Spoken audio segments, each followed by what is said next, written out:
Alam ko natatakot ka. Ganon din naman ako. Pero handa akong harapin ang takot ko kung sakaling. Sa huli, ikaw naman ang makakasama ko habang buhay. Sa kanya'y isang pagkakamali lang ang lahat. Pero hindi pala sa lalaking nakasama niya ng gabing yun. Dear Amihan Stories presents Salviejo Brothers Series 4, A Wonderful Mistake with the CEO.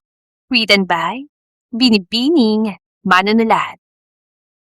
Congratulations, you're 6 weeks pregnant. Bati ng doktor kay Penelope. Umawang ang kanyang labi sa balitang yun. Hindi niya alam kung matutuwa ba siya o maiiyak. Blessing ang magkaroon ng anak pero hindi niya alam kung blessing bang maituturing ang kanyang anak na nabuo sa isang one-night stand. Pagkatapos hindi niya pa alam kung ano ang pangalan ng nakabuntis sa kanya dahil tanging ang mukha at itsura lamang nito ang natatandaan niya. She was so drunk that night, wala siyang maalala. This can't be, Doc. Baka nagkakamali lang po kayo. Imposibleng buntis ako. Pwede po bang ulitin niyo ang test? Naiiyak na sagot niya. Tama na, Penny. Pigil sa kanya ni Mara, ang kanyang kaibigan. Hindi ako pwedeng mabuntis, Mara. Alam mo naman na hirap pa nga akong buhayin ng sarili ko tapos magkakaanak pa ako. Sagot niya. Yan gusto mong gawin. Hindi naman tayo katulad sa ibang bansa na pwede magpa-abort ng baby at hindi rin kita papayagan dahil isang malaking kasalanan yun sa Diyos. Sagot nito. You might consider this. Anang doktor sabay abot ng isang pamphlet sa kanya. Tungkol yun sa pagpapampod ng mga bata. Narinig ni Penelope ang malalim na pagbuntong hininga ng kanyang kaibigan. Tahimik na inayos na lang niya ang sarili. Saka niyaya ang kaibigan na umalis na doon. Bakit hindi mo hanapin yung tatay ng bata? Sabi mo sa kanya na buntis ka at baka sakaling matulungan ka niya. Ani Mara pagkalabas nila ng ospital. Gustuhin ko mang gawin yan, pero hindi ko nga alam kung anong pangalan niya eh. Sagot niya. Ang tanga-tanga ko naman din kasi. Nagpakalasing na nga ng gabing yun tapos nagpabuntis pa. Paano na kami ngayon? Huwag kang mag-alala dahil hindi naman kita pababayaan. Nandito lang ako palagi para sa'yo. Tutulungan kita riyan. Kung gusto mo pa nga, ako na lang din ang ipapakilala mong tatay niya eh. Bahagya siya na pangiti. Thank you, Bessie. Palagi ka nandyan para sa akin. Hindi mo ko kailanman pinabayaan. Malamang, best friend mo ako eh. Sagot nito. Anyway, balik na tayo sa trabaho. Malapit na matapos ang break time natin, baka hanapin na tayo. Pagsakay nila ng jeep, hindi mapigilan ni Penelope na hawakan ng kanyang tiyan. Don't worry, baby. Kahit natatakot ako para sa magiging kinabukasan natin, hindi kita pababayaan. Bulong niya sa isip. Pagdating nila sa Salviejo Corporation, dali-dali nilang kinuha ni Mara ang kanya-kanyang utility cart para makapaglinis na. Pareho silang janitress doon. Ngayon na yung dating ng bagong CEO. Excited na ako makita siya. Narinig niya sabi ng isa sa mga empleyado. Ang pogi-pogi na ng dating CEO natin. Tapos pinalitan pa ng isa pang poging CEO. Sobrang blessed naman yata natin. Natatawang sabi pa ng isa.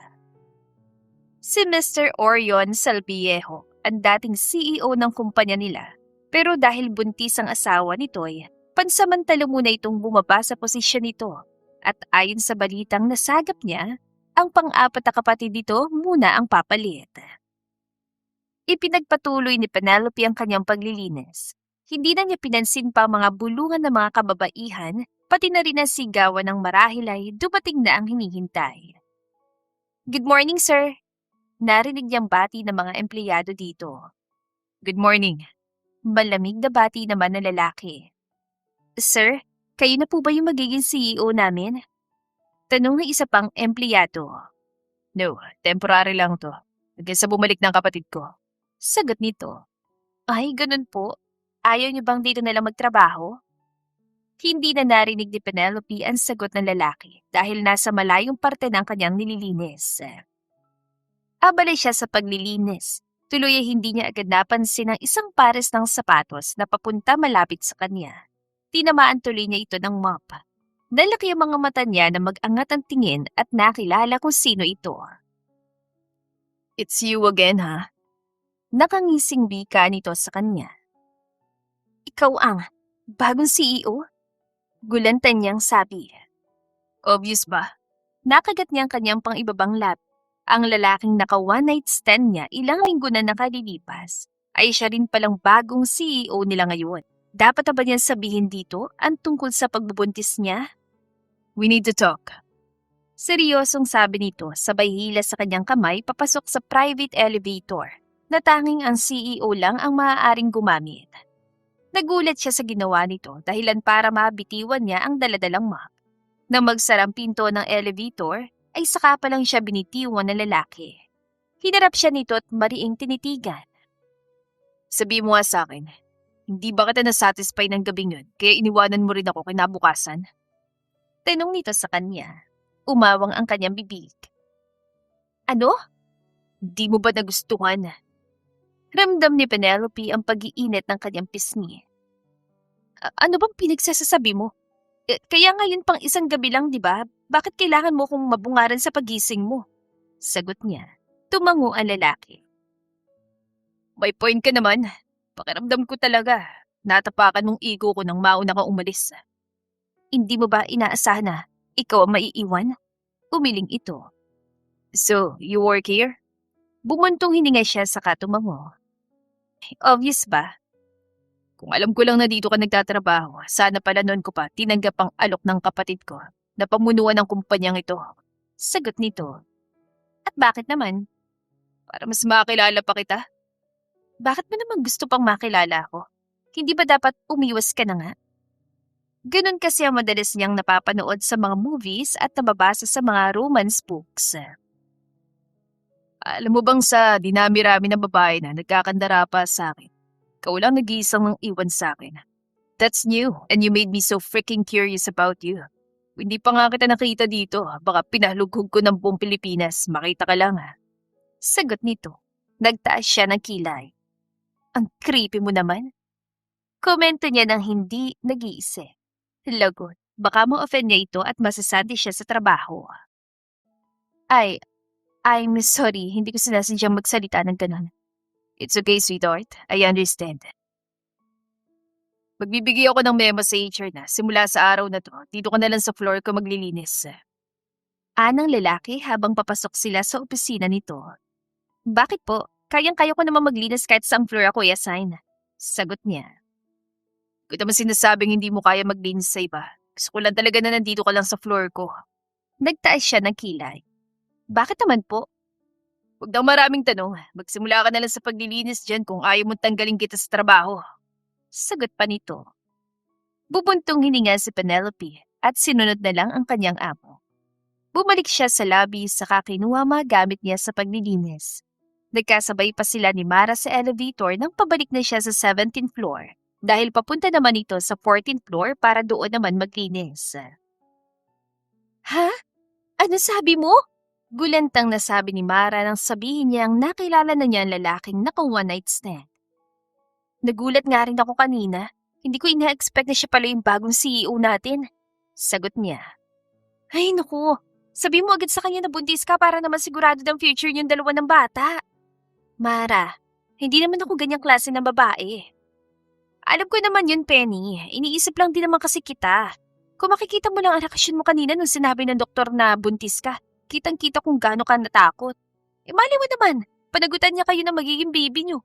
Di hindi mo na kailangan maghirap at magtrabaho pa ng ganito. Lalo na't masyadong mabigat ang trabaho natin bilang janitress para sa kondisyon mo ngayon. Ay, sige, pag-iisipan ko muna. Ayokong basta-basta na lang mag-desisyon lalo na kung tungkol sa pagbubuntis ko. Pero salamat sa pag-alala. Tandaan mo, lagi naman ako nandito para sa'yo. Matapos ang kanilang pag-uusap, bumalik na siya sa 17th floor at doon naglinis. Walang ibang empleyado na naroon bukod sa sekretarya dahil mahigpit ay pinagbabawal ng CEO ang pagpunta ng kahit na sino doon. Kaya malaya siya sa ginagawang pagtatrabaho nang hindi nagagambala ni naman. Mukhang mas gusto nga na nga niya ang ganoong setup dahil hindi siya ganoong mapapagod. Penelope, natapon yung coffee ni Mr. Salviejo sa desk at kailangan niya na maglilinis doon. Please, pakiasikaso mo muna at may kailangan lamang akong gawin. Utos sa kanya ng sekretarya. Tumango siya sa kabitbit ang mga cleaning materials na pumunta sa opisina ng kanilang CEO. I spilled coffee all over my desk. Ani Mr. Salviejo. Ako na pong bahala, sagot niya. Una munang inayos sa Penelope ang mga gamit na maaaring mabasa, saka siya mabilis na nagpunas doon. Nasa gilid naman niya si Mr. Salviejo na ramdam niyang nanonood sa bawat kilos niya. Okay na po Mr. Salviejo, sabi niya na matapos sa ginagawa. Mr. Salviejo, just call me Icarus. Sagot nito, nagtaas siya ng kilay. Hindi naman po yata tama yon. You are my boss, Mr. Salviejo. Sagot niya. I said call me Icarus. Ulit nito sa mas mababang boses na tila may ipinapahiwati. Napakagat siya sa kanyang pang-ibabang labi. Hindi po talaga pwede. May respeto po ako sa trabaho ko. At sa inyo na rin po. Respeto. Bahagyang natawa ang lalaki. 2 months ago, hindi ka naman ganyan ka-formal sa akin. Para siyang binuhusan ng malamig na tubig. Humigpit ang hawak niya sa basahang gamit sa pagpupuna sa desk nito. Huwag niyo na pong ipaalala yun sa akin. Mariin niyang sabi, saka nag-iwas ng tingin. Hindi na po natin dapat balikan yan. Hindi na ba dapat? Tanong nito, saka tumayo ng tuwid. Madaling sabihin para sa'yo na kalimutan, pero hindi ganun kadaling gawin. Huminga siya ng malalim. Pinipilit niyang pakalmahin ang sarili. Isang pagkakamali lang naman po yun eh. At gusto ko pong manatili na gano'n na lang. Pagkakamali?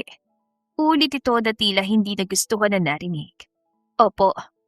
Sagot niya sa mas matapang na ang boses.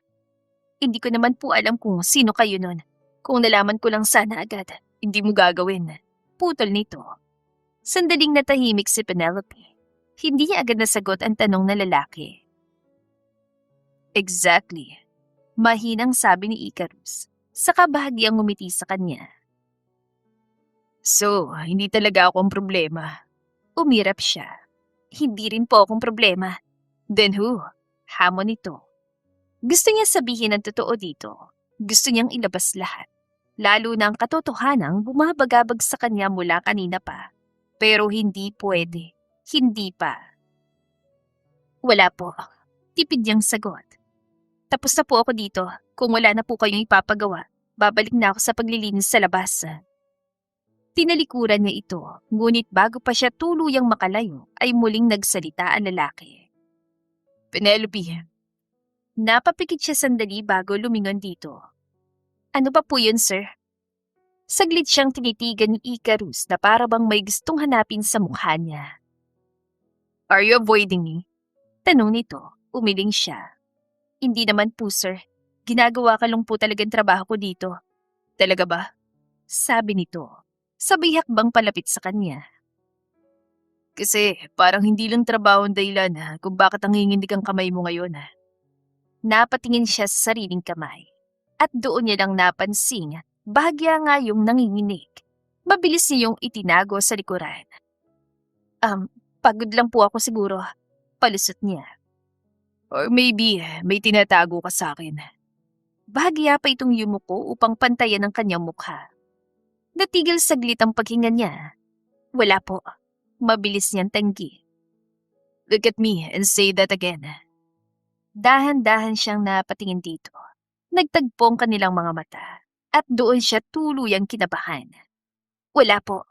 Ulit niya. Ngunit ngayon ay mas mahina ng kanyang tinig. Hindi agad nagsalita si Icarus. Tila sinusukat ito ang bawat hibla ng kasinungalingan sa boses niya. Hindi ako tanga, Penelope. Huwag ka magsinungaling sa akin. Napalunok siya. Ilang beses ko ba dapat sabihin sa'yo na wala nga? Tanong niya rito na bahagyang naiinis na. May nangyari sa atin and I didn't use any protection. Kaya kung tamang hinala ako, maaaring. Napaatras siya. Sir, please. Halos pakiusap na niya. Hayaan niyo na lang po. Mas makakabuti yun para sa ating dalawa. Bahagyang nangunot ang noon ito. Para sa ating dalawa. O para sa'yo lang? Biglang tumunog ang intercom ni Icarus. Sandali ito napatingin doon bago sinagot ang tawag. Speak. Malamig nitong sabi. Sir, magsisimula na po yung meeting nyo. Narinig niyan sabi ng sekretarya nito. Habang abala ito, sinamantala niya ang pagkakataon.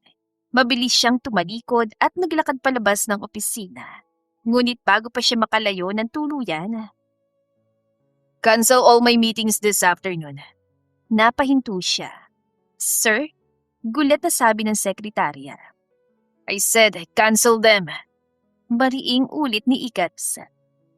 Unti-unti siyang lumingon pabalik kay Icarus.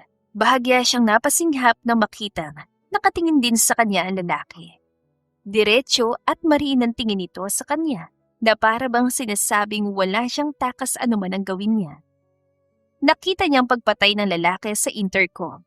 Hawak-hawak na niyang seradura ng pinto nang biglang naglakad papalapit sa kanya si Icarus. I want to talk to you. Not as your boss, but as the man you spent the night with.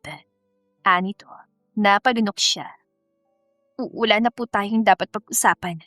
Sagot niya. Meron tayong dapat pag-usapan. Mariin itong kontra. At sisiguraduhin kong hindi ka makakatakas sa usapang yun. Napaatras siya. Bakit po ba kayo ganito? Kapursigito. Tinong niya na halatang kinakabahan na. Isang gabi lang yung nangyari at hindi niyo naman po ako kilala. Then, let me. Sagot ito agad. Let me know you. Dagdag pa nito. Kasi pakiramdam ko, may dahilan kung bakit ikaw yung naroon ng gabing yun. Para siyang napako sa kinatatayuan.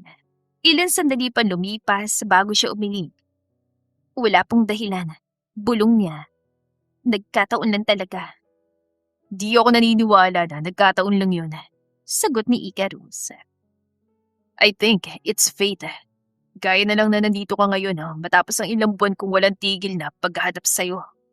Nangunot ang noon niya. Pinahanap mo ko? You left me without telling anything after that night. Ikaw lang gumawa nun sa akin, alam mo ba yun? Hindi ka mawala-wala sa utak ko at parang sirampla ka na paulit-ulit sa akin na nangyari ng gabing yun. Kaya nga hindi ko rin nakalimutan ang mukha mo. Napatitig siya sa gawapong mukha ng lalaki. Maraming babae ang mas babagay dito kaysa sa kanya. Baka nga sasantayin pa siya nito agad kapag nalaman nitong buntis siya. Penelope. Mahina nitong tawag sa kanya. Napatigil siya sa mga iniisip. Why are you holding your stomach like that? Napakagat siya sa kanyang pang-ibabang labi. Hindi niya na-realize na nakahawak pala siya sa kanyang tiyan kung hindi pa nito nasabi. May sakit ka ba? Sunod itong tanong. Umiling siya. Ngunit hindi siya makapagsalita. Then, what is it? Mariin itong usisa. Tumulo ang luha mula sa kanyang mata. Hindi na niya napigilan ng sarili na sabihin dito totoo. Buntis ako. Actually, hinahanda ko na ang sarili ko na maging single mother nung nalaman ko na buntis ako. What? Gulat na wika nito. Wala sa kanyang mga mata ay bumabanting nito sa kanyang tiyan. Kita niyang bahagyang pagdilim ng mga mata nito. Itutuloy kong pagbubuntis. Angil niya agad. What? Tingin mo ba, iutos ko sa'yo na ipabort ang bata? Asik nito sa kanya. Bakit? Hindi ba? Paniguradong hindi mo rin naman gugustuhin ang batang ito. Napakaganda ng future na naghihintay sa'yo, Icarus. Guwapo ka't mayaman. Maraming babae magkakagusto sa'yo. Magiging sagaba lang ang bata para sa'yo. Sagot niya. You think so lowly of me, Penelope. Mariing sagot nito sa kanya na sobrang ikinagulat niya. Don't tell me. Yes, Penelope. Handa akong panindigan kayong dalawa na magiging anak natin. I can provide for you and our baby. God, we can even get married if you want. Sagot nito. Nanlaki ang mga mata niya. Get married? Seryoso ka ba dyan? Hindi mo nga ako kilala tapos willing ka magpakasal sa akin? I'm not getting any younger. Siyempre, gusto ko rin naman na mag-settle at magkaroon ng sarili kong pamilya. Ano to? Parang trip-trip lang sa iyong kasal. Hindi ko kailangan ng pera mo, Icarus. Kaya kong magtrabaho para sa anak ko. Alam ko, pero hindi mo kailangan suluin ang lahat. Okay, sige. Sumusukong sagot niya. But, can I ask you a favor? Tanong nito. Nagtataka man ay tumango pa rin siya. Ano yun? Pwede bang huwag ka na magtrabaho? Naningkit ang mga mata niya. Ayaw mo ba sa trabahong meron ako? O nahihiya ka bang malaman ng iba na ganito lang ang trabaho ko? Hindi naman porke buntis siya at itong amay, papaako na niya dito ang lahat, pati ang sarili niya. Kaya pa naman niya magtrabaho. Hindi niya kailangang umasa sa kahit na sino man, kahit na sa tatay ng kanyang dinadala. That's not what I meant, Penelope. Mariing sabi nito. Nag-aalala lang naman ako sa'yo at sa bata. Hindi biro maging janitress lalo na't ang laki-laki nitong kumpanya. Paano na lang kung may mangyari sa yung dalawa? Kaya ko naman ang sarili ko, Icarus. Hindi mo na ako kailangang alalahanin pa. Hindi mo naman maalis sa akin na mag-alala sa'yo. Pero kung yan talagang gusto mo, babantayan na lang kita. Tumango siya. Thank you. Thank you kasi. Ibang-iba ka sa mga lalaki na kilala ko. Kung ibang lalaki siguro naging tatay ng bibi ko, baka nilayasan na ako o tinakbuhan. I will never do that. Ngumiti siya. Salamat. Matapos ang kanilang pag-uusap, ay nagpaalam na rin si Penelope na lalabas na para ipagpatuloy ang paglilinis sa buong 17th floor. Hindi na siya nagawang pigilan pa ng lalaki. I've told my family about our pregnancy. They wanted to meet you. Balita sa kanya ni Icarus pagkapasok niya sa opisina nito kinabukasan. Ha? Gulantan niyang sagot. Hindi ba nakakahiya yun? Bakit naman nakakahiya? Gusto ko makilala ng pamilya ko, Penelope. Wala nakakahiya doon. Nakagat niya ang pang-ibabang labi. Sigurado ka na ba talaga dito? Nang tumango ang lalaki ay wala na siyang nagawa pa kundi ang sumunod. Tuloy, buong araw sa trabaho ay wala siyang inisip kundi ang mangyayari mamaya. Dinner sila papunta ni Icarus sa bahay ng mga magulang nito. Nabanggit din sa kanya ng lalaki na maaring kumpletong pamilya nito mamaya, kasamang 4 itong kapatid at ang asawa ng mga ito. Kinakabahan na tuloy siya at hindi alam kung nararapat bang naroon din siya. Pagkatapos ng trabaho, naunang umalis sa kumpanya si Penelope. Dumiretso siya sa isang cake shop para bumili ng chocolate cake. Kanina kasi habang nagtatrabaho siya, ay bigla niyang naisip ang pagkain yon at parang naglalaway siya. Hindi pwedeng hindi niya yon matitikman. Naitext naman niya agad kay Icarus kung saan siya susunduin kaya makalipas lang din ng ilang minuto ay naroon na ito. Sana sinabi mong gusto mo niyan para nakapagpapake na lang ako sa chef sa bahay. Salubong nito sa kanya. Hindi na, isang order lang naman ang binili ko dahil nag-crave lang ako bigla. Tinitigan siya ng lalaki. Kung may iba ka pang gustong kainin, sabihin mo lang sa akin ha. Talaga? Of course. Ngumiti siya. Hindi niya inaasahan na magiging ganoon kabait sa kanya si Icarus. To be honest, nung nalaman niyang buntis siya ay sobrang natakot talaga siya. Hindi niya alam kung ano ang sunod na hakbang ang gagawin niya. Pero simula nang dumating sa buhay niya si Icarus, masasabi niya, unti-unting gumaan ang bigat na nararamdaman niya. At pakiramdam niya rin na lahat ng problema ay kayang-kayang solusyonan basta't kasama niya ito. Tara na, baka hinihintay na tayo ni na mama. Napanunok si Penelope. Kailangan ba talagang ngayon na agad tayo pumunta? Napatingin sa kanya lalaki. Natatakot ka ba? Hindi naman. Mabilis niyang sagot, saka nag-iwas ang tingin sa lalaki. Kinakabahan kasi ako eh. Ngumiti ito at inabot ang kamay niya. Kasama mo ko, hindi kita iiwan doon. Mahigpit niyang hinawakan ang kamay ng lalaki bago tuluyan sumakay. Sana nga'y ganun kadali. Tahimik ang biyahe sa unang ilang minuto. Hindi mapakali si Penelope. Paulit-ulit niyang inaayos ang damit, hinahaplos ang buhok at paminsan-minsang sumusulyap kay Icarus. Hindi pa siya kailanman nagkaroon ng boyfriend at iyon ang unang beses na ipapakilala siya sa pamilya ng isang lalaki. Kaya sobra-sobrang kabog ng dibdib niya sa kaba. Tapos hindi pa niya alam kung anong status silang dalawa ni Icarus. Paano na lang kung tanungin sila? Anong isasagot niya? Icarus, mahinang tawag niya.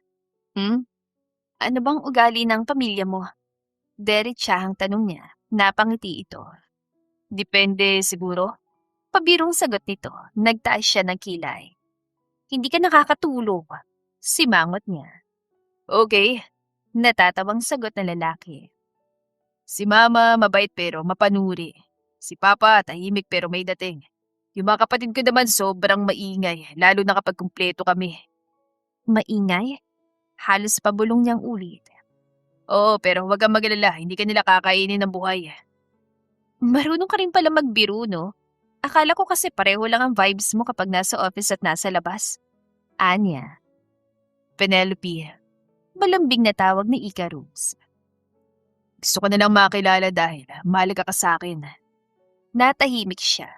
Dahan-dahan niyang ibinaba ang tingin sa sarili niyang tiyan. Hindi pa halata pero ramdam na ramdam niya ang responsibilidad na dala niyon. Paano kung hindi nila ako magustuhan? Mahinang tanong niya. Agad siyang sinulyapan ng lalaki. Hindi mangyayari yon. Pero paano kung mangyari? Giit niya. Huminto sandali ang sasakyan sa gilid ng kalsada. Hinarap siya ni Icarus. Seryoso ang mga mata nitong tinitigan siya. Kung mangyari man yon, huwag kang magalala dahil mas pipiliin pa rin kita. Nanlaki ang mga mata niya. Ano? Hindi kita dadalhin doon kung hindi ako sigurado sa'yo at lalong hindi kita iiwan. Hindi niya na malayang napangiti na siya. Sigurado ka pa talaga riyan. Huwag ka nang mag-isip ng kung ano-ano, okay? Sinama kita rito kasi gusto kong makilala mong pamilya ko. Hindi para hingin ang approval nila sa ating dalawa. Hindi mo kailangang isipin ang opinion nila dahil mahalaga lang tingin natin sa isa't isa. Hindi na siya nakasagot pa. Sa halip, tahimik na lang niyang hinawakan ng kamay ng lalaki habang muling umaandar ang sasakyan. Ilang minuto pa lumipas bago tuluyang huminto ang kotse sa harap ng isang malaking bahay. Mula sa labas, tanaw ng maliwanag na ilaw mula sa loob at dinig na dinig niya ang mga taong nag-uusap-usap doon. Agad siyang napalunok. Napahigpit ang kapit niya sa kickbox na hawak niya. Pwede ba akong manghingi ng pabor sa'yo? Tanong nito sa kanya. Tumango siya. Ano yon? Gusto ko sanang ipakilala ka sa pamilya ko bilang girlfriend ko. Ayoko sanang pahirapan pa sila sa pag-iisip kung ano ba talagang meron sa ating dalawa. Napaisip si Penelope. So far, naging mabait naman sa kanya si Icarus. Kaya sino ba siya para tumanggi sa request nito? Okay, sagot niya. Baba na tayo. Ani Icarus. Pwede bang umuwi na lang tayo? Bigla niyang sabi. Natawa ito. You're too late, baby. Icarus, seryoso ko. Hindi na niya natapos ang sasabihin nang bumukas ang malaking pinto ng bahay. Isa-isang sumilip ang mga tao sa loob. Mga lalaki at mga babaeng halatang gustong-gusto na siya makita. Dumating na sila! Sigaw ng isang babae mula sa loob. Siya na ba yun? Tanong naman ng isa pang boses. Nanigal si Penelope sa kinatatayuan. Icarus. Halos pabulong yan tawag sa lalaki. Sobrang kinakabahan na siya. Parang hindi na ako makahinga. Maraming nawakan na lalaki ang likod niya. Kaya mo to. Hindi pa yata ako handa. Penelope. Napatingin siya rito. Ngumiti si Icarus sa kamarahang pinisil ang kamay niya. Welcome to my world. Bago pa siya makasagot, may isang matandang babae ang mabilis na lumapit sa kanila. Tinitigan siya nito mula ulo hanggang paa. Ikaw ba si Penelope? Derechahang tanong nito. Napanganga siya. Opo. Saglit na natahimik ang paligid. Welcome to the family, anak. Napakurap-kurap si Penelope. Hindi niya inaasahan ng ganoong pakikitungo mula sa ina ni Icarus. Napagod ka ba sa biyahe? How's the baby? Kumain na ba kayong dalawa?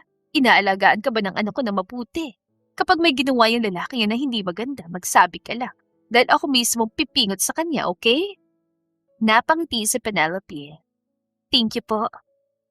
Sa kabilang banda ay nakangiting pinagbasdan ni Icarus si Penelope na abalang-abala na sa pakikipag-usap sa kanyang ina, lola at mga hipag.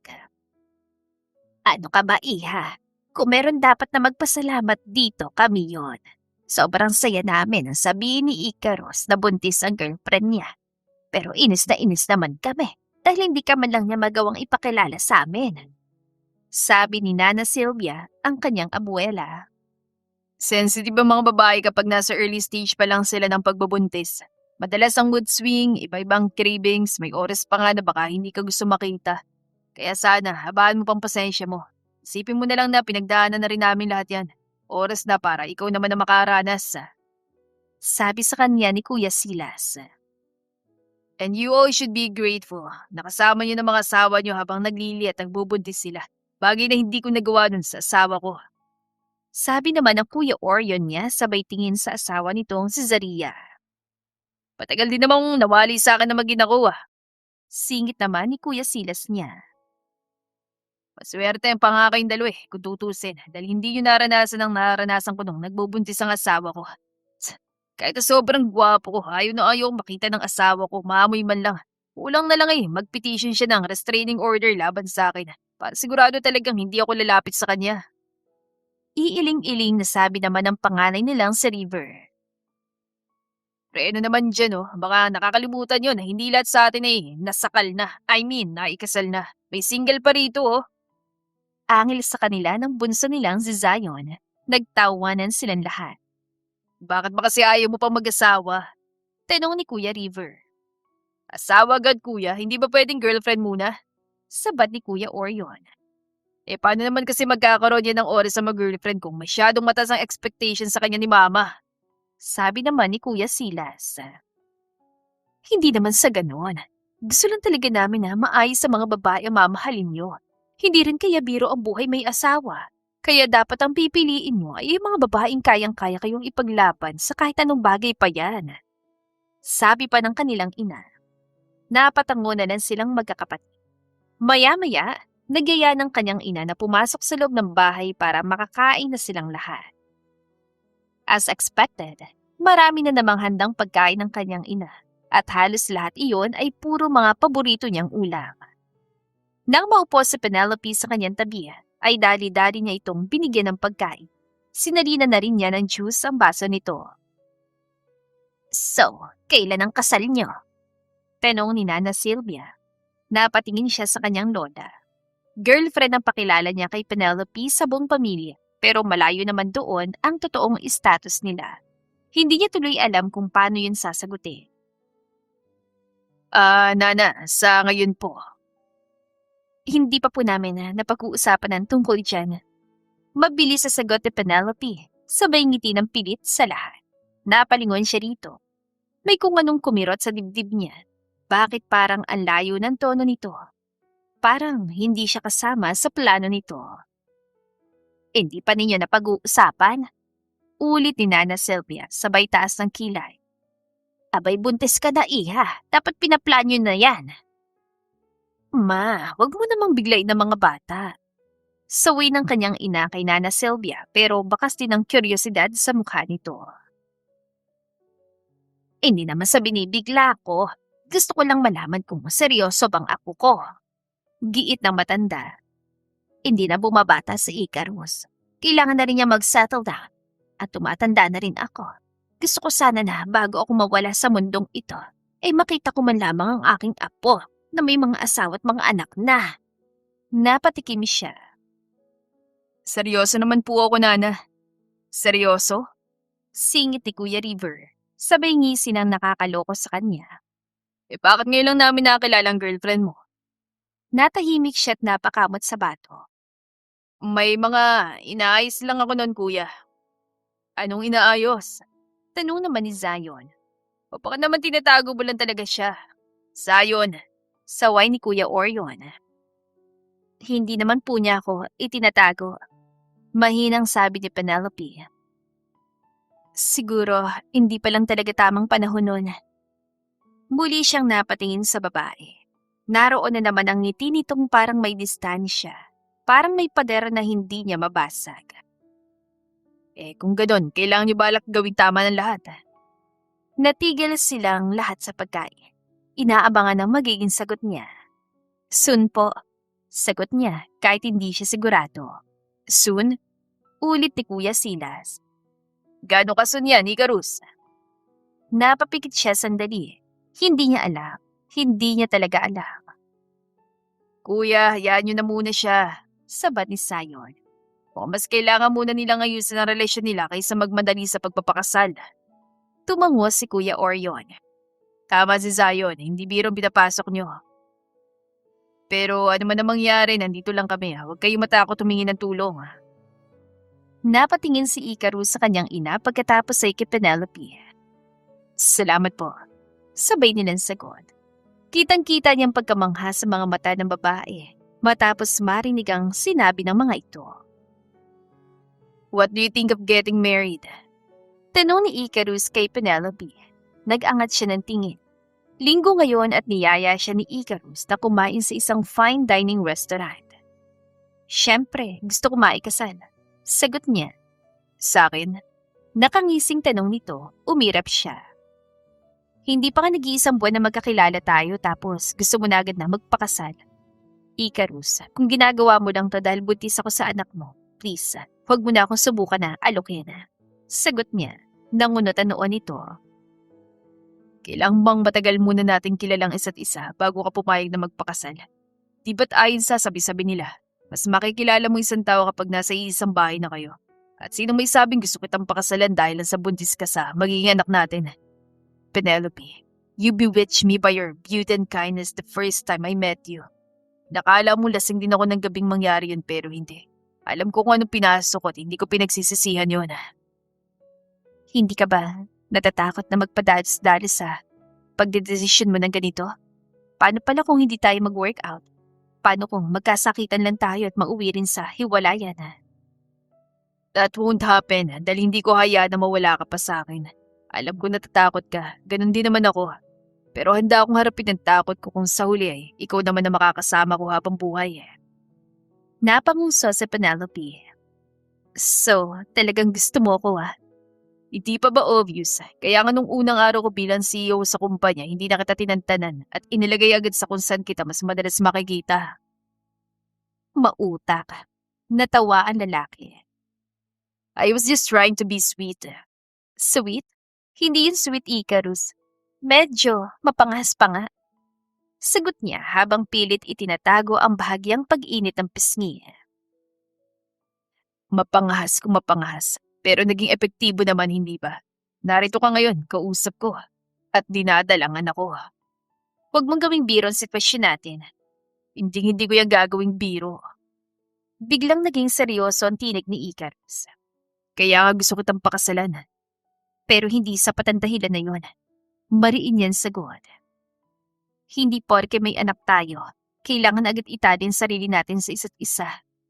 Bahagyang yumuko si Icarus, saka inilapit ang mukha sa kanya. Kung ganun, ano bang sapat na dahilan para sa'yo? Napalunok siya. Hindi ko alam. Hindi mo alam mo, natatakot ka lang aminin. Anong aaminin? Mataray niyang balik.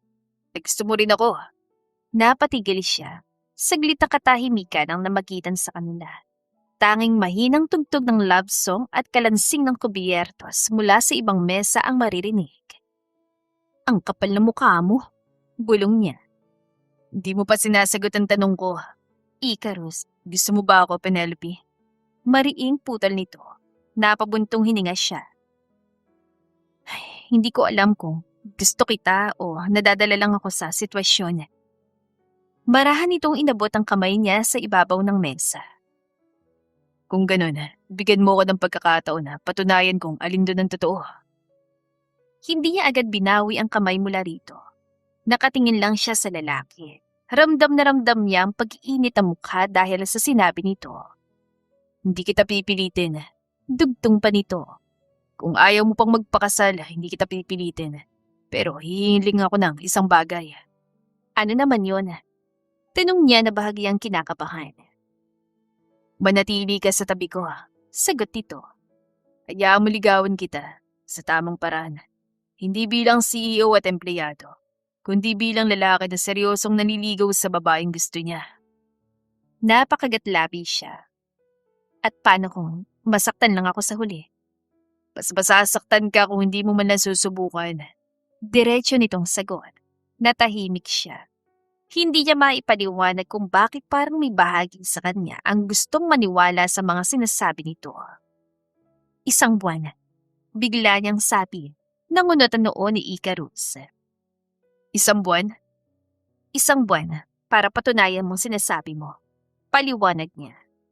Kung sa loob ng isang buwan, hindi ka magbago, hindi ka umatras, at mapatunayan mo hindi ka lang nadadala sa sitwasyon. Tapos, sabik nitong tanong. At saka ko iisipin kung papayag akong pakasalan ka. Unti-unting napangiti si Icarus. Deal. Pero may condition pa. Mabilis niyang dagdag. Ano na naman? Huwag mo gagamitin ang posisyon mo para mapalapit sa akin. Mariin niyang sabi. At lalong huwag mong kontrolin ang buhay ko. Fair enough. Tango nito. Pero may condition din ako. Ano? Simulan mo nang sanayin ang sarili mo sa apelyido ko. Napairap siya.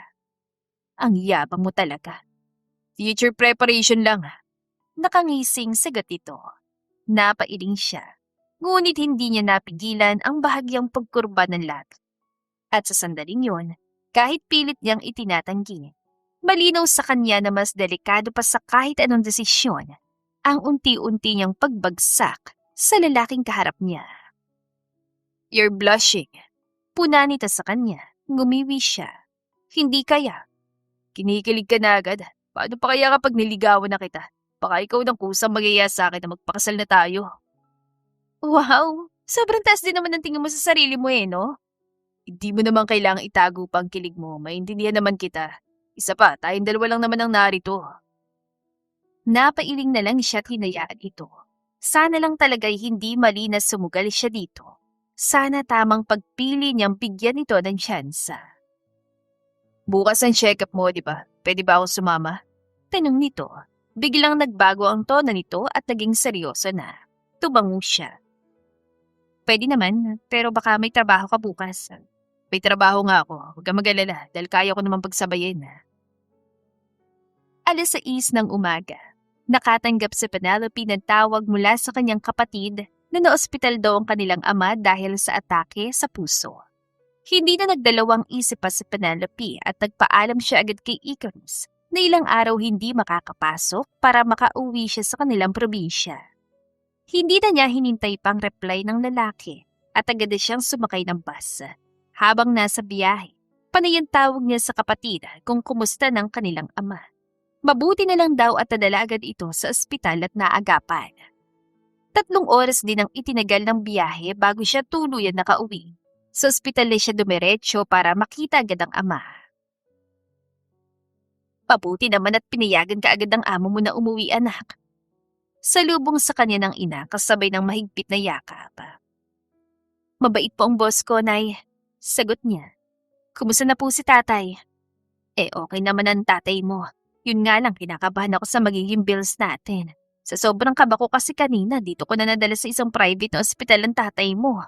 Sagot nito, umiling siya. Huwag niyo na pong intindihin ng bills, Nay. Ako na pong bahalang gumawa ng paraan doon. Hindi naman pwedeng ikaw na lang ang sumalos sa lahat. May naitabi naman akong pera. Gamitin na lang natin na pandagdag. Huminga ng malalim si Penelope, saka tumango-tango. Hindi niya alam kung magkano mauubos nila. Kaya nag-text siya agad kay Icarus kung pwede siyang mag-advance ng sahod mula rito. Yun nga lang, 1 oras na yatang lumipas, ay hindi man lamang siya nakatanggap ng reply mula rito.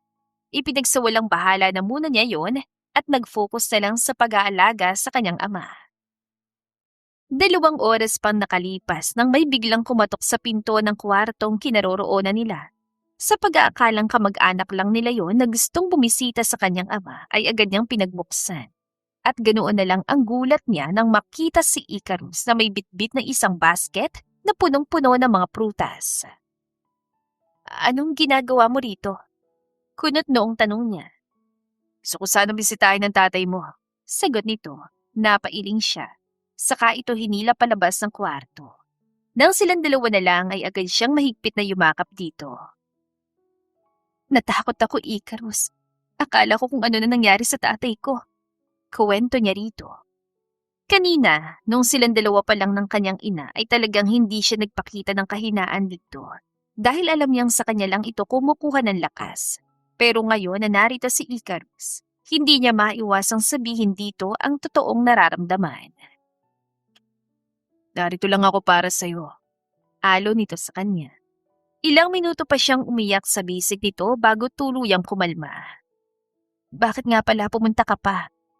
Nag-alala kasi ako sa'yo. Hindi ka na nga naghintay ng sagot ko, bigla ka na lang nawala. Nito habang marahang hinahaplos sa likod niya. Paano kung may nangyari sa'yo sa biyahe? I even tried calling you, hindi ka rin sumasagot. Kung hindi ko pa ipinahanap sa sekretarya kong portfolio mo para malaman ko kung saan probinsya ka nang galing, hindi ko pa malalaman kung saan kita hahanapin. Hindi ko na kasi alam ang gagawin ko kanini. Basta gusto ko lang makauwi agad. Tapos, hindi ka malang nagsabi ko anong ospital. Sabi pa nito, may bahid ng inis ang boses pero halatang nag-aalala. Napayuko siya. Pasensya ka na. Pero paano mo nalaman na sa ospital na to dinala si tatay? Napabuntong hininga ang lalaki. Saka marahang itinaas ang baba niya. Ayos lang, ang mahalaga, ligtas ka at wala nangyari masama sa'yo. At nalaman kong sa ospital na ito kaya naroon dahil sa kapatid mo. Siya nagturo sa akin kung saan kita mahahanap. Saglit silang nagtitigan bago siya napakurap at naalalang sitwasyon.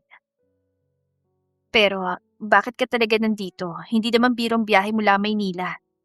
Bahagyang umiti ang lalaki. May dala akong kaunting tulong. Kunot noo siyang tumingin dito. Anong tulong? Hinawakan itong kamay niya at may iniabot na sobre. Para sa bills ng tatay mo. Agad siyang napaatras. Hindi ko yan pwedeng tanggapin. Penelope. Hindi Icarus. Giit niya. Sahod ko palang hinihingi kong advance kung ayos lang sana. Hindi ganitong kalaki. Hindi yan advance. Kalmado ngunit mariing sagot ito. Tulong ko yan. Umiling siya. Hindi ako sanay na umasa sa iba. Hindi ka umaasa. Sagot agad nito. May nagmamalasakit lang sa'yo. Natahimik si Penelope. Napakagad siya sa kanyang pangibabang labi habang nakatingin sa sobre na hawak nito. Mababayaran ko rin yan. Mahinang sabi niya. Napangiti ng bahagya si Icarus. Hindi ko hinihingi ang kabayaran mo. Pero, Penelope, putol nito sa kanya. hindi lahat ng bagay kailangan mong tumbasan. Ako mismo yung nagalok nito dahil kaya ko at alam ko makakatulong sa'yo. Naramdaman niyang muling bumigat ang dibdib niya. Pero hindi na dahil sa takot, kundi sa hindi maipaliwanag na emosyon na unti-unting sumisiksik sa puso niya. Buti na lang talaga ay dumating ito. Bakit mo ginagawa to? Tanong niya halos pabulong. Saglit na natahimik si Icarus. Tila nag-iisip kung ano ang isasagot. Ngunit bago pa ito makapagsalita, Penelope. Pareho silang napalingon sa pinto na marinig ang tinig ng kanyang ina. Anak, hinahanap ka ng doktor. May gusto raw siyang sabihin tungkol sa kalagayan ng tatay mo. Tumango siya. Sige po, Nay. Hindi na siya nag-atubiling kumalas kay Icarus at agad na pumasok sa loob ng kwarto. Dok, kumusta na po ang tatay ko? Agad niyang tanong dito. Tumingin ang doktor sa kanya, saka sa kanyang ina. Stable ng kondisyon niya sa ngayon. Nakahinga siya na maluwa. Salamat naman po. Pero kailangan siya sumailalim sa isang procedure sa lalong madaling panahon para maiwasan ang susunod na atake. Putol sa kanya ng doktor. Anong procedure po? Nanginginig na tanong niya. At kailangan niyo makapagpasyagad dahil hindi yung ganong kadali. Hindi rin mura. Parang biglang umikot ang paningin ni Penelope. Magkano po kaya ang gagastusin? Tanong ng kanyang ina. Hindi ko pa ho masasabi sa ngayon kung magkano kakailanganin pero maganda na lang kayo. Sagot ng doktor. Binalingan siya ng ina. Saan naman tayo kukuha ng malaking pera para sa pagpapagamot ng tatay mo? Hindi nakasagot si Penelope dahil maging shy. Hindi niya rin talaga alam kung saan kukuha ng pera. Do whatever it takes to save him, Doc. Money is not an issue. Magbabayad kami basta, gumaling lang siya. Biglang singit ni Icarus. Kita ni Penelope ang gulat sa mga mata ng kanyang ina. Maging siya rin naman ay nagulat. Sino yan? Bulong sa kanyang ina. Boyfriend ko po, Nay. Nahihiyang sagot niya. Ayaw naman niya mag-isip pa ang kanyang ina kaya minabuti na lang niyang sabihin na boyfriend niya ang lalaki. Tumango ang kanyang ina. Saka nilapitan si Icarus. Anak, alam kong gusto mo lang tumulong pero hindi pa namin kayang magbayad ng malaki. Anito, ngumiti si Icarus. Huwag po kayong mag-alala. Ako na pong bahala sa lahat ng gagastusin dito sa ospital. Tatawagan ko rin po yung kapatid ko na doktor at baka may maitulong siya sa operasyon ng asawa niyo po. Napangiti siya. Hindi niya inaasahan na gagawin yon na lalaki. Bakit ginagawa mo ang lahat ng ito? Naiiyak na tanong ng kanyang ina. Nakikita ko po kasing alalang-alala na si Penelope sa tatay niya at ayoko rin po nakikita siya nahihirapan. Lumamlam ang mga mata ng nanay niya. Maraming salamat, anak. You're welcome po. Sagot nito. Lalabas po muna ako para matawagan ng kapatid ko. Paalam pa nito. Hinalikan muna siya nito sa noo bago tuluyang umalis. Nang silang dalawa na lang ng kanyang ina ang nasa kwarto, ay agad na nagtanong ito ng tungkol sa kanilang dalawa ni Icarus na sinagot naman niyang lahat. Totoo ba lahat ang sinabi mo? Mahinang tanong ng kanyang ina sa bahagiyang nanginginig na boses. Napayuko si Penelope. Opo, Nay. Boyfriend ko po siya. Nahihiyang sagot niya. Gano'n na kayo katagal? Usisa pa nito. Hindi pa po ganong katagal. Sagot niya sabay iwas ng tingin. Nahihiya siyang aminin sa ina ang lahat. Pero mabuti po siyang tao. Halata nga. Bulong ng kanyang ina. Hindi birong ginagawa niya para sa atin. Hindi ko rin po inaasahan na yan. Pa'y tunay bang intensyon niya sa'yo? Saglit siyang natigilan. Hindi siya agad nakasagot. Penelope, muling tawag nito. Opo, sa tingin ko naman po. Pilit niyang sagot kahit hindi siya sigurado. Napabuntong hiningang kanyang ina. Hay anak, hindi kita pinipigilan. Pero sana, kilalanin mo muna siyang mabuti. Baka kasi masaktan ka lang. Sa tingin ko pa naman ay ibang estado niya sa estado natin. Hindi naman po siguro na mahina niyang tugon. Sigurado ka ba riyan? Hindi siya nakasagot. Ilang sandali silang natahimik. Tanging ang tunog na makina sa tabi ng kanyang kama ang maririnig. Mabuti na rin siguro na may taong handang tumulong sa atin. Muling sambit ang nanay niya. Pero sana walang kapalitan lahat ng ito. Hindi naman punay. Kusang loob niya pong ginagawa ang lahat. Tumango ang nanay niya. Kung ganon, magpasalamat tayo. Opo. Maya-maya pa'y bumukas ang pinto at muling pumasok si Icarus. Maayos na po. Sabi nito. Nakausap ko ng kapatid ko. Pupunta raw po siya rito para matignan si Tito. Talaga? Gulat na tanong ng kanyang ina. Opo, isa po yung surgeon. Dagdag pa nito. Napahawak ang nanay niya sa dibdib. Nako, napakalaking tulong nito anak. Hindi namin alam kung paano ka pasasalamatan. Gumiti si Icarus. Wala po yun. Tumingin naman ang lalaki sa kanya. Kumusta ka? Ayos lang. Sagot niya, pilit na pinapakalma ang sarili. Sigurado ka? Tumango siya. Salamat. Salamat sa lahat, Icarus. Hindi ko alam kung ano gagawin ko kung hindi ka dumating. Para sa'yo. Mahinang sagot nito. Napayuko sa Penelope. Hindi niya maintindihan kung bakit tila may kakaibang bigat na ang bawat salitang sinasabi ni Icarus sa kanya. Pwede ko po ba makausap saglit si Penelope? Paalam nito sa kanyang ina. Oo naman. Sagot ng kanyang ina. Dito lang ako sa tabi ng tatay mo. Lumabas sila ng silid at huminto sa may pasilyo. Ano yon? Tanong niya. Tinitigan siya ni Icarus. Hindi mo na dapat sinabi na boyfriend mo ko kung hindi mo naman kayang panindigan. Nakangusong sabi nito.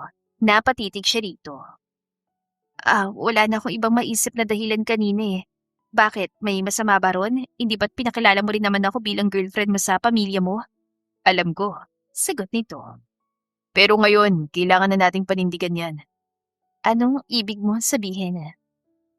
Magpapanggap tayong boyfriend at girlfriend sa harapan ng mga magulang mo. Diretso nitong sabi. Hanggang gumaling ang tatay mo. Napatanga siya. Bakit? Para hindi na magtanungan lahat, para mas madali ang lahat. Paliwanag nito. Hindi ba mas lalong komplikado yan? Kontra niya. Bawiin ko na lang kaya ang sinabi ko kay nanay. Umiling si Icarus. Hindi naman mahirap, hindi ka mahihirapan kung susundin mo lang sasabihin ko. Iko alam kung kaya ko yan. Ang daya mo, hindi naman yan ang usapan natin. Lumapit ito sa kanya. Kaya mo, tutulungan naman kita. Bakit mo nga ulit ginagawa to?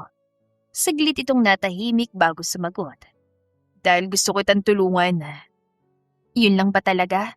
Usisa niya. Hindi agad sumagot si Icarus. May iba pa ba? Tanong niya. Ngumiti ito ngunit may kung anong hindi niya mabasa sa mga mata nito. Malalaman mo rin. Mahina nitong tugon. Hindi sapat yun, Icarus. Paano ko maiintindihan ang lahat? Sa ngayon, sapat na muna yon. Hindi ako komportable. Wala naman akong gagawin na ikakasama mo. Sagot nito. Pero kailangan mo akong pagkatiwalaan. Tahimik siyang napalunok. At kung hindi ko kaya, bahagyang lumalim ang titig ni Icarus sa kanya. Kung hindi mo kaya, mahihirapan ang tatay mo. Parang binuhusan na malamig na tubig ang buong katawan ni Penelope. Ano? Hindi ko sinabing pababayaan ko siya. Dagdag agad ni Icarus. Pero mas magiging madali ang lahat kung magtutulungan tayo. At isa pa, sa tinagal nating magkasama ngayon ka pa ba, hindi magtitiwala sa akin? Natigilan siya. Hindi niya alam kung dapat ba siyang magpasalamat o matakot. Penelope, Marahang tawag nito. trust me. Napapikit siya sandali. Wala siyang ibang pagpipilian. Okay. Mahina niyang sagot. Ngumiti si Icarus. Tila nasiyahan sa naging sagot niya. Good. Anito. Simula ngayon, girlfriend na kita at hindi na yun magbabago pa. 3 linggo ang mabilis sa lumipas bago tuluyang nakalabas ng ospital ang kanyang ama. Naging matagumpay naman ang procedure na ginawa dito sa awa ng Diyos. Ligtas na ang kanyang ama at wala na siyang ibang mahihiling pa. Malaki rin ang pasasalamat niya kay Icarus at sa lahat ng naitulong nito sa kanilang pamilya. Gaya ng sinabi nito, binayaran nga ng lalaki ang lahat ng ginastos nila sa ospital. At kahit na nasa bahay na lang ang kanyang ama, ay nag-hire pa rin ito ng isang private nurse para daw siguradong matututukan pa rin ang tatay niya sa paggaling nito. Tay, magpahinga po kayo at sundin po ninyong bili ni Doc. Huwag niyo na po sana kaming pag-alalahanin lahat. Sabi niya sa ama habang tinutulungan itong umupo sa sofa. Ang kanyang inay nasa kusina at naghahanda ng makakain nila, habang si Icarus na may pinapasok sa loob ng bahay ang mga gamit nila nung nasa ospital katulong ang kanyang kapatid. Malakas pa naman ako, anak. Hindi mo ko kailangang alalahanin masyado. Sagot ng kanyang ama. Huwag na pong makulit, please. Sumunod na lang po kayo. Dagdag niya. Teka, yan bang nobyo mo wala nang balak umuwi? Simula nang nasa ospital ako hanggang ngayon na nakauwi na, kasama pa rin natin siya. Magsasabay na po kami pabalik sa Maynila. Tumango ang tatay niya. Bukas sa bukas din umuwi na kayo sa Maynila. Alam kong buntis ka. Kailangan mo ring magpahinga. Nagulat siya sa sinabi ng ama. Alam niyo po ang tungkol dyan? Napansin lang namin ang nanay mo. Sobra-sobra ka naman kasing alagaan niyang nobyo mo. Ngumiti siya. Mabait pong tao si Icarus, tay. Wala naman ako sinabing hindi. Tignan mo nga tinulungan pa niya tayo sa mga bayarin sa ospital kung tutuusin. Hindi naman niya kailangan gawin yon. Pero ginawa pa rin po niya ng bukal sa loob. Bakit hindi mo kaya siya tawagin at mag-usap-usap tayong lahat? Gusto ko malaman ang plano niya sa'yo at sa magiging apo ko. Tumango si Penelope, saka tinawag si Icarus. Sakto naman na tapos na ito sa ginagawa. Gusto ka daw makausap ni tatay. Sige. Mahinahon nitong sagot. Saka nagpunta sa sala kung saan nakaupo ang kanyang ama. Umayos ng upo ang tatay niya at tumikin. Umupo ka, iyo. Sumunod naman si Icarus at naupo sa tapat nito. Tahimik na sumunod si Penelope at naupo sa tabi ng ama. Ramdam ang bahagyang kabog ng kanyang dibdib. Icarus, hindi na ako magpapaligoy-ligoy pa. Panimula ng kanyang ama. Alam kong malaki ang naitulong mo sa pamilya namin. Hindi ko yun makakalimutan. Wala pong anuman, tay. Sagot agad ni Icarus. Magalang ang tono. Pero gusto kong maging malinaw ang lahat. Dagdag ng kanyang ama. Ano ang plano mo sa anak ko at sa batang dinadala niya? Pananagutan ko po si Penelope at ang anak namin. Diretso nitong sagot. Napangiti si Penelope. Hindi pa rin talaga nagbabagong gustong mangyari nito. Pananagutan? Ulit ng ama niya. Ibig mong sabihin, pakakasalan mo siya. Saglit na natahimik si Icarus. Napansin niyang bahagyang paghigpit ng hawak nito sa sariling tuhod. Opo, Sagot nito sa huli. pakakasalan ko po siya. Napayuko siya. Hindi niya alam kung matutuwa ba siya o hindi. Parang pakiramdam niya kasi ay parang napipilitan lamang ito dahil sa kanilang sitwasyon. O dahil ba yun sa pagbubuntis niya? Hindi sapat ang salita, iho. Muling sabi ng kanyang ama. Kailan mo balak gawin yan? Sa lalong madaling panahon po. Tugon ni Icarus. Pagbalik po namin sa Maynila, asikasuhin ko na po agad. Sigurado ka na ba sa desisyon mo? Opo, hindi ko po bababayaan si Penelope. Gusto niyang hanapin sa mga mata nito kung may ibang ibig sabihin ng mga salitang iyon. Kung may halong pagmamahal ba doon. Ngunit hindi niya mabasa sa mga mata nito kung nagsasabi ba ito ng totoo. Ipokrita na kung ipokrita. Pero iyon ang dahilan kung bakit ayaw niya pang magpakasal. Gusto niyang magpakasal sila dahil mahal nilang isa't isa. Medyo weird kung iisipin dahil saan ba sila nagsimula. Hindi rin naman sa pagmamahal. Sa pagkakamali pa nga kung tutuusin, pero kung gusto niyang pagmamahal ang maging finish line nila. Ayaw niyang pakasalan siya dahil nabuntis siya. Dahil gusto na nito mag-settle down at eksaktong siya ang naroon. May instant baby pa. Anak, sabad ng kanyang ina nakakalapit lang. Maswerte ka sa lalaking yan. Hindi lahat ay kayang gawin ang ginagawa niya. Napilitang ngumiti si Penelope. Opo, ma. Kung ganon, hindi na ako tututol pa. Pero tandaan mo, Icarus, hindi ako mabilis nagtitiwala para sa anak ko sa lalaking hindi kayang panindigan ang mga sinabi niya. Hindi ko po kayo bibiguin. Matibay na sagot ni Icarus. Tumangong ama niya, tila ba nasiyahan sa narinig. Magpahinga na kayo. Dagdag pa nito. Mahaba pang biyahe niyo bukas. Opo, tay. Sabay nilang sagot. Tumayo na si Icarus. Aakyat na po muna ako para magayos sa mga gamit. O sige, iyo. Naiwan si Penelope sa sala kasamang kanyang mga magulang. Ngunit hindi nagtagal, nagpaalam na rin siya. Nay, tay, aakyat na rin po ako. Magpahinga ka na rin, anak. Sabi ng nanay niya. Tumango siya at tahimik na umakyat sa kwarto. Pagpasok niya sa loob, naabutan niya nag-iimpake na si Icarus. Icarus, tawag niya. Hindi ito agad lumingon. Kanina, yung sinabi mo kay tatay. Tumigil sa paggalaw ang lalaki. Dahan-dahan itong humarap sa kanya. Anong tungkol doon? Totoo ba talaga yon? Hindi ka pa rin ba naniniwala sa akin hanggang ngayon? Noon pa man sinabi ko na sa'yo na gusto kitang pakasalan, di ba? Ikaw lang naman ang hinihintay ko pero hindi kita minamadali. Handa akong maghintay sa'yo. Napangiti siya. Sapat na siguro yon. Hindi na siya maghahangad ng iba. Darating ang pagmamahal sa pagitan nila. Alam niya yon. Dahil nararamdaman niya na yon para dito. Thank you, Icarus. Salamat sa lahat. 6 years later. Maingay ang buong bahay ni na Penelope pero iyon ang ingay na kaya niyang pagtiyagaan dahil mga anak naman niya yon. Who would have thought na ganong buhay ang kahantungan niya sa piling ni Icarus? Wala siyang pinagsisisihan sa mga naging desisyon niya. Kuya, akin yan! Sigaw ng isang batang lalaki habang hinahabol ang nakatatandang kapatid. Hindi, ako nauna! Sagot naman ng batang lalaki sabay takbo palayo. Napailing si Penelope habang nakatayo sa kusina hawak ang sandok. Dahan-dahan, baka madulas kayo! Ma! Reklamo ng bunso niyang halos umiiyak na. Kinuha ni kuya yung laruan ko! Hindi ko naman kinuha eh. Hiniram ko lang. Depensa ng panganay.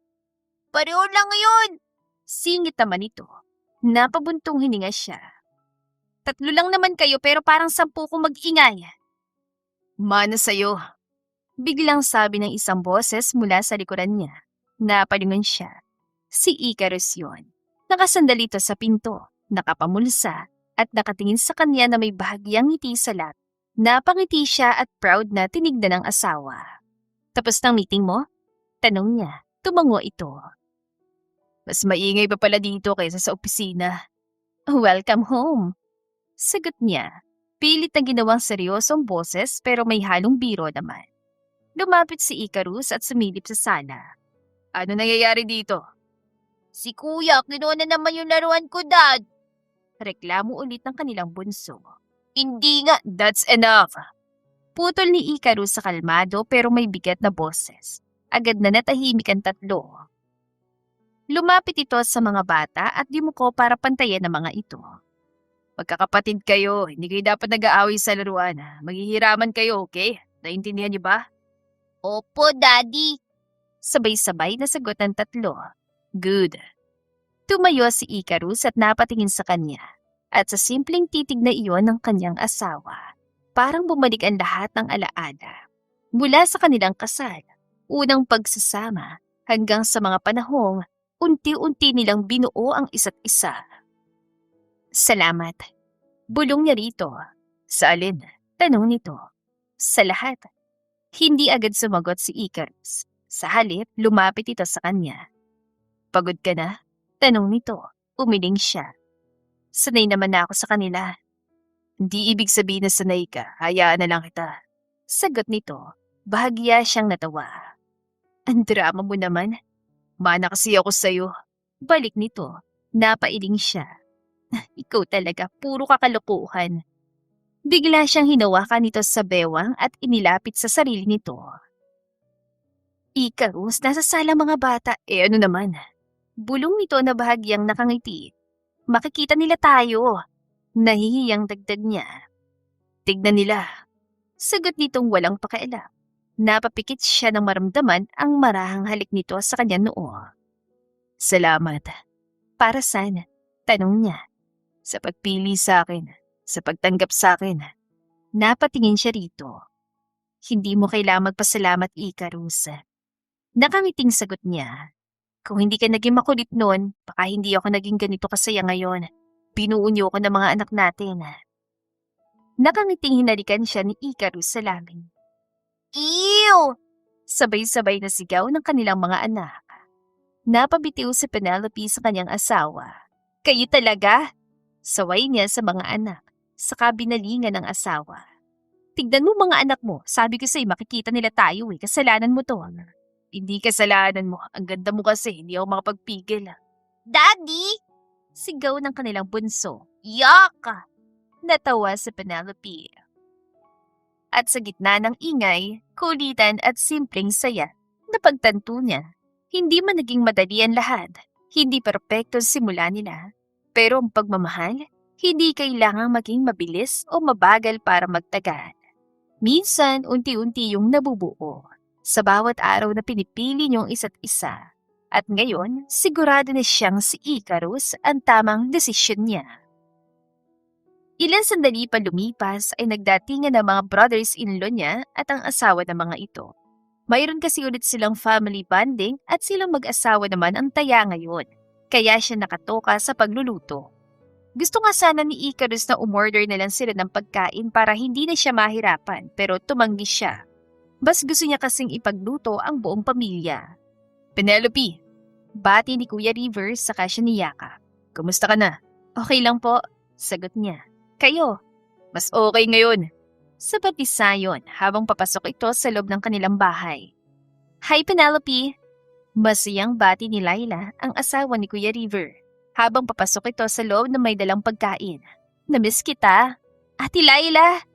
Anya saka niyakap ang babae. Grabe, ang tagal niyo na rin hindi nakadalaw. Busy lang.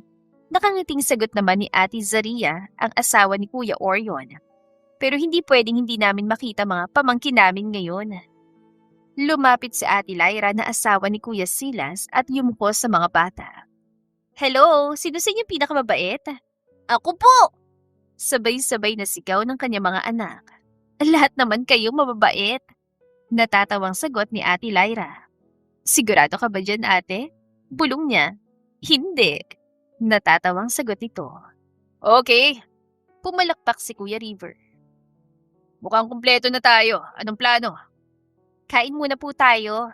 Sagot ni Penelope. May inihanda ako mga pagkain. At may dala rin kami. Dagdag ni Ate Laila. Perfect. Ani Icarus. Sa labas tayo. Makalipas ang ilang minuto, puno na ng pagkain ng mesa sa bakuran. Maingay silang lahat. Magulo pero masaya. Icarus, Tawag ni Kuya Orion sa kanyang asawa. hindi ko akalaing magiging ganito ka. Anong ganito? Malamig na tanong nito habang nagsasali ng juice sa baso ng bunso. Family man. Sagot ni Kuya Orion.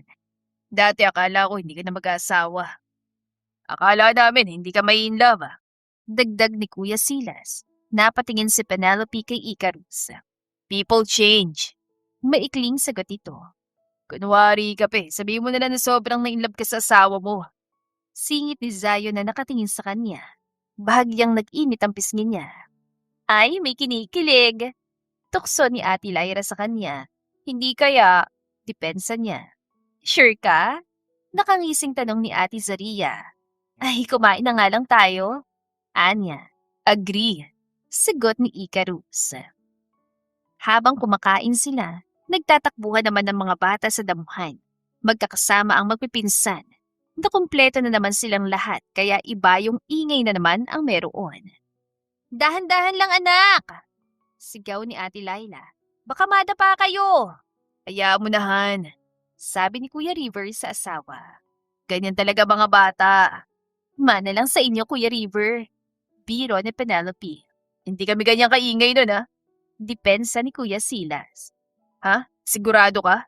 Taas kilay na tanong ni Kuya Orion. Mas maingay ka pa sa kanila. Dagdag ni Zion. Grabe kayo sa akin. Napailing si Kuya Silas. Napangiti si Penelope habang pinagmamasdan ng mga ito. Masaya ka? Tanong ni Icarus mula sa tabi niya. Oo, sagot niya. Ikaw, tumango ito. Sobra. Hindi ko akalaing darating tayo dito. Dagdag niya. Alam ko. Sagot ni Icarus. Kung babalik tayo sa dati, hindi ko babaguhin ang lahat. Napatingin ito sa kanya. Kahit mahirap. Kahit mahirap, sagot niya. Kasi nandito ka naman sa tabi ko. I love you, Mrs. Albiejo. Nakangiting sabi sa kanya ng asawa. I love you too, Mr. Salviejo. Ano pa bang mahihiling ni Penelope kung ganoon na kaperpekto ang buhay niya? Nasa kanya lahat. Mayroon siyang mapagmahal na asawa na handang gawin at ibigay ang lahat para sa kanya. At mayroon siyang mga anak na mahal niya. The end. Kung nagustuhan ninyo ang aming istorya, ay huwag kalimutan na mag-like at subscribe. Mag-iingat po tayong lahat. To God be the highest glory. Hanggang sa muli. Paalam!